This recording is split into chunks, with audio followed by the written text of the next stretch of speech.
नारायणपुर गांव में शारदा नाम की एक गरीब बुजुर्ग महिला अपने बेटे रोशन, बहू गंगा और पोते गुड्डू के साथ रहती थी। शारदा देवी प्रतिदिन सुबह तड़के उठकर स्नान करती और फिर भगवान विष्णु की पूजा करने घर के मंदिर में बैठ जाती। ये सिलसिला कई सालों से चल रहा था। रोशन की खुद की छोटी सी कपड़ों की दुकान थी। विष्णु भगवान की कृपा से उसका व्यापार अच्छा चलने लगा और उसने एक बड़ी दुकान खरीद ली। अब उसकी कमाई और भी ज्यादा होने लगी। एक दिन रोशन ने शारदा से कहा, माँ, आपके आशीर्वाद से मेरा व्यापार बहुत ही अच्छा चल रहा है। मैंने अब एक नया घर ले लिया है। कुछ दिनों बाद हम वहीं रहने चले जाएंगे। ये तो सचमुच बड़ी ही खुशी की बात है बेटे। अच्छा ये बता, तूने हमारे साथ साथ भगवान के रहने के लिए भी नए घर में मंदिर बनवाया या नहीं? ये बात सुनकर गंगा कहती है, माँ जी, आप सारा दिन पूजा पाठ ही करती रहती हैं। वहाँ भी आप सारा दिन यही करती रहोगी। सुबह सुबह उठकर हमारी नींद खराब करोगी। इसलिए हमने सोचा है कि आप यहीं रहें और अपना पूजा पाठ करती रहें। हम आपको आपका खर्चा पानी भेज दिया करेंगे। नए घर में केवल मैं, ये और हमारा गुड्डू ही साथ जाएगा। रोशन, देख तो बहू क्या बकवास किए जा रही है। क्या सचमुच तेरे घर में मेरे और मेरे प्रभु के लिए कोई जगह नहीं है? आज इन्हीं की कृपा से तुझे ये सब मिल पाया है और अब तू इन्हें ही भूल गया। माँ, ये सब मेरी मेहनत का नतीजा है। और गंगा कह तो रही है कि हम आपको आपका खर्चा भेज दिया करेंगे। आप इतने बड़े घर में जाकर क्या करोगी? अपने बेटे बहू की बातें सुनकर शारदा देवी रोने लगी, लेकिन उसके बेटे बहू उसको वहीं छोड़कर चले जाते हैं। शारदा देवी भगवान विष्णु से प्रार्थना करने लगी, हे भगवान, मेरा बेटा नासमझ है, उसको कोई भी दंड नहीं देना। एक दिन उसको अपनी गलती का एहसास जरूर होगा। वो आपकी शरण में आ जाएगा। उसको माफ कर दीजिए। अगले दिन से ही शारदा सुबह नहाकर भगवान विष्णु के लिए भोग बनाती और फिर उनकी पूजा पाठ में मग्न हो जाती। इसके बाद श्री हरि का भजन पूजन करके उनको भोग लगाकर प्रसाद ग्रहण करती। कभी कभी वो अपने लिए खाना बनाती तो कभी केवल प्रसाद खाकर ही संतोष कर लेती। ऐसे ही कई रोज गुजर गए। फिर एक दिन शारदा देवी अपने घर के बाहर बैठी थी कि तभी उसके पड़ोस की एक औरत उसके पास आई और शारदा उससे कहने लगी, सुनो बेटी, मेरा कुछ सामान खत्म हो गया है, क्या तुम बाजार से जाकर ले आओगी? वो औरत बाजार से सारा सामान लाकर शारदा देवी को दे देती है। शारदा उसके लिए चाय बनाकर लाती है और फिर उस औरत को धन्यवाद कहती है। माँ जी, आज आपके बेटे ने अपने नए घर की खुशी में सभी गांव वालों को भोजन पर आमंत्रित किया है। क्या उन्होंने आपको नहीं बुलाया? जो मेरे श्री हरि का ना हो सका, भला वो मेरा क्या होगा? अब मुझे उससे कोई मतलब नहीं। शारदा देवी की बात सुनकर महिला वहां से चली जाती है। ऐसे ही समय बीतता गया। अब शारदा देवी और भी बूढ़ी और कमजोर होती गई। अब उसमें खाना और प्रसाद तक बनाने की हिम्मत नहीं बची थी। इसलिए वो अब सिर्फ श्री हरि के लिए प्रसाद बनाती और उसी को खाकर संतुष्टि कर लेती थी। एक दिन शारदा देवी भगवान के आगे बैठकर रोने लगी और कहने लगी, प्रभु, अब इस संसार से मेरा मन भर चुका है। अब आप मुझे अपनी शरण में ले लीजिए। ना जाने और कितना कष्ट सहना होगा मुझे आपसे मिलने के लिए। इतना कहकर वो भजन करने लगी। अगले दिन सुबह शारदा ने स्नान किया और फिर प्रसाद बनाने के लिए रसोई में गई तो उसने देखा कि आटा खत्म हो चुका है। उसे ध्यान आया कि कुछ गेहूं पड़े हुए हैं। वो गेहूं लेकर चक्की में पीसने बैठ गई, लेकिन कमजोरी के कारण उनसे चक्की चल ही नहीं रही थी। ये देख शारदा देवी की आंखों से आंसू बहने लगे। वो कहने लगी, प्रभु, आज मेरा शरीर साथ नहीं दे रहा है। मेरा नियम टूट जाएगा और मेरे श्री हरि भूखे रहे, ये मुझसे बर्दाश्त नहीं होगा। मुझे शक्ति दे प्रभु, जिससे कि मैं आपको भोग लगा सकूं। इतना कहकर शारदा देवी ने एक बार फिर कोशिश की और फिर दोबारा कोशिश करके वो हार गई और वो रोने लगी। तभी घर में तेज रोशनी हुई और नीले प्रकाश से पूरा घर भर गया। उन्होंने देखा कि स्वयं भगवान विष्णु चक्की चला रहे हैं। शारदा उनको देखकर हैरान रह गई। तभी भगवान ने उनसे कहा, मैया, क्या देख रही हो? मुझे बहुत जोरों की भूख लगी है। इसमें और गेहूं डालो। शारदा देवी को बिल्कुल भी होश नहीं था। वो रोते रोते चक्की में गेहूं डाल रही थी और भगवान विष्णु गेहूं पीस रहे थे। फिर जब शारदा देवी को सुध आई तो भगवान विष्णु गेहूं पीस चुके थे। इसके बाद विष्णु भगवान ने कहा, मैया, आज आपकी तपस्या सफल हुई। मांगो आपको क्या मांगना है? मुझे अपने चरणों में स्थान दे दीजिए प्रभु, मुझे और कुछ नहीं चाहिए।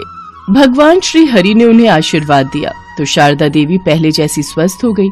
शारदा देवी ने उनके लिए हलवा बनाकर उनको भोग लगाया।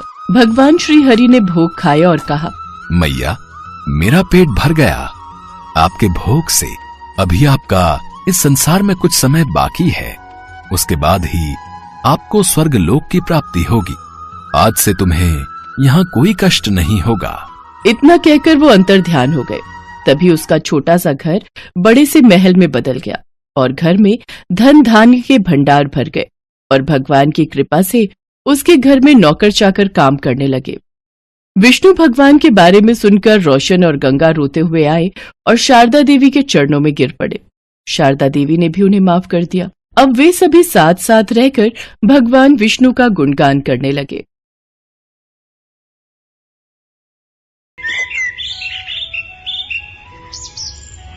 भस्मासुर नामक राक्षस दुनिया का सबसे ताकतवर असुर बनना चाहता था।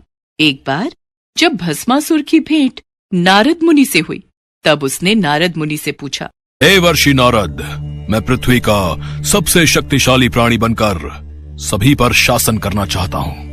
आप बताइए, इसके लिए मैं किस देवता को प्रसन्न करूं कि मुझे इच्छित वर की प्राप्ति हो? नारायण नारायण, इच्छित वरदान की प्राप्ति के लिए तो भगवान भोलेनाथ की कड़ी तपस्या करनी होगी। भगवान शिव को प्रसन्न करना बेहद आसान है।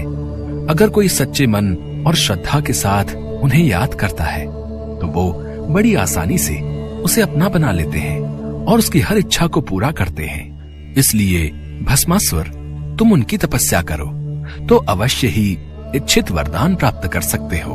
अच्छा, यदि ऐसा है तो देवर्षि नारद, मैं भोलेनाथ को अवश्य प्रसन्न करूंगा। नारायण नारायण नारायण नारायण। नारद मुनि वहाँ से चले जाते हैं और भस्मासुर जंगल की ओर चला जाता है और जंगल में जाकर वो भगवान शिव से वरदान पाने की लालसा में कड़ी तपस्या करता है। ओम नमः शिवाय, ओम नमः शिवाय, ओम नमः शिवाय, ओम नमः शिवाय, ओम नमः शिवाय, ओम नमः शिवाय। भस्मासुर को तपस्या करते कई वर्ष बीत गए।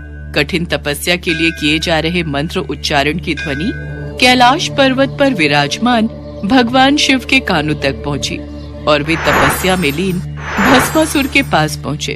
आंखें खोलो भस्मासुर। भस्मासुर का प्रणाम स्वीकार कीजिए महादेव। मेरी तपस्या से आप प्रसन्न हो ही गए। भस्मासुर, तुम्हारी कठिन तपस्या को देखकर तो मुझे प्रसन्न होना ही था। मांगो, तुम्हें क्या चाहिए?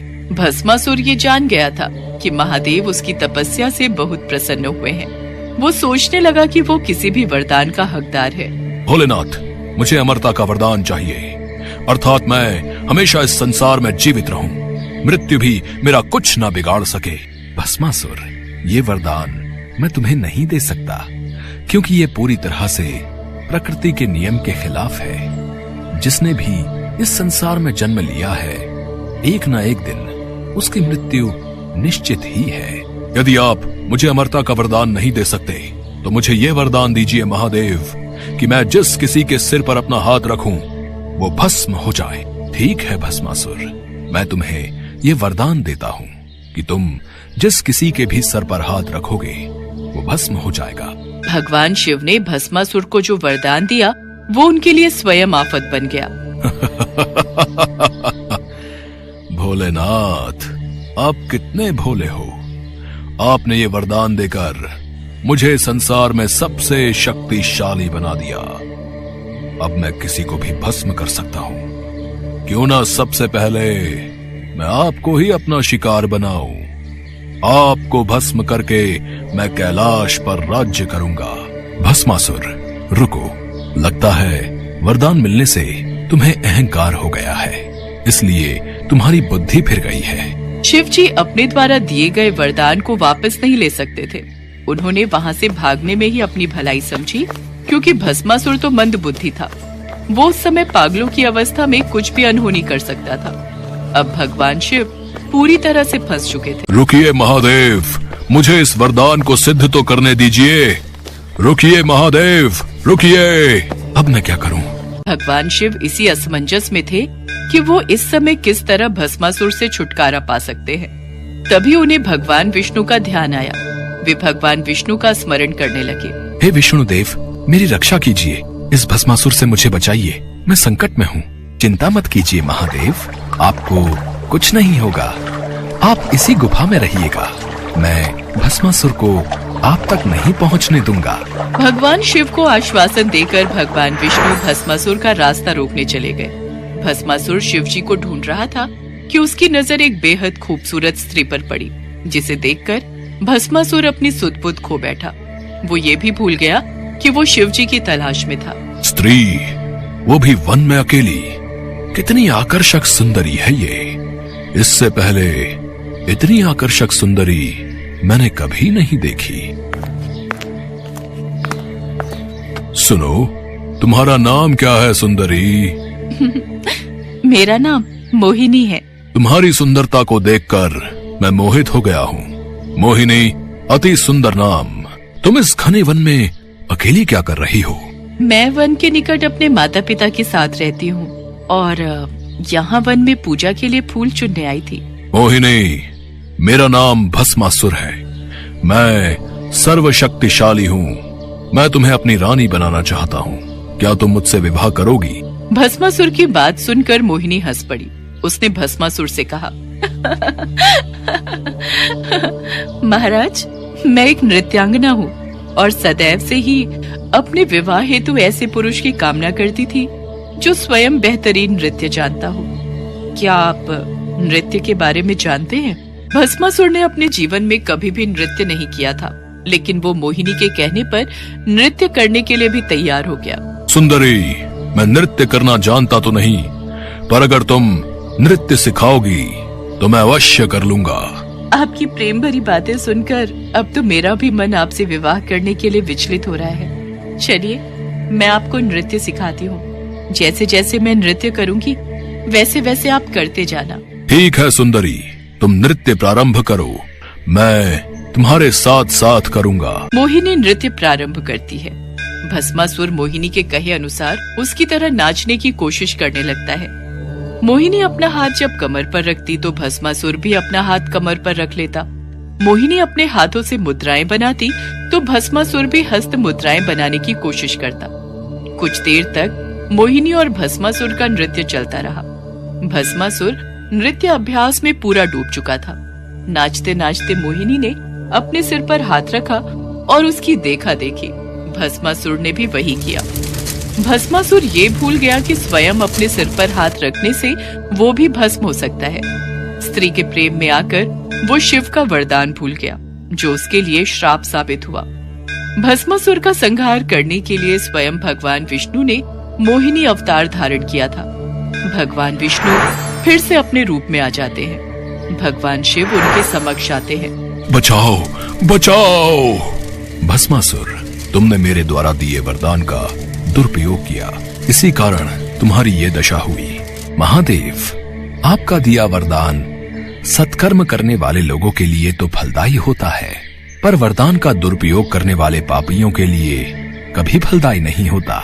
आप भोला भंडारी हो भोलेनाथ, इसलिए आपके भोलेपन का फायदा जब भस्मासुर जैसे पापी और दुराचारी राक्षस उठाने लगे तो उनको ऐसा ही दंड भुगतना पड़ता है।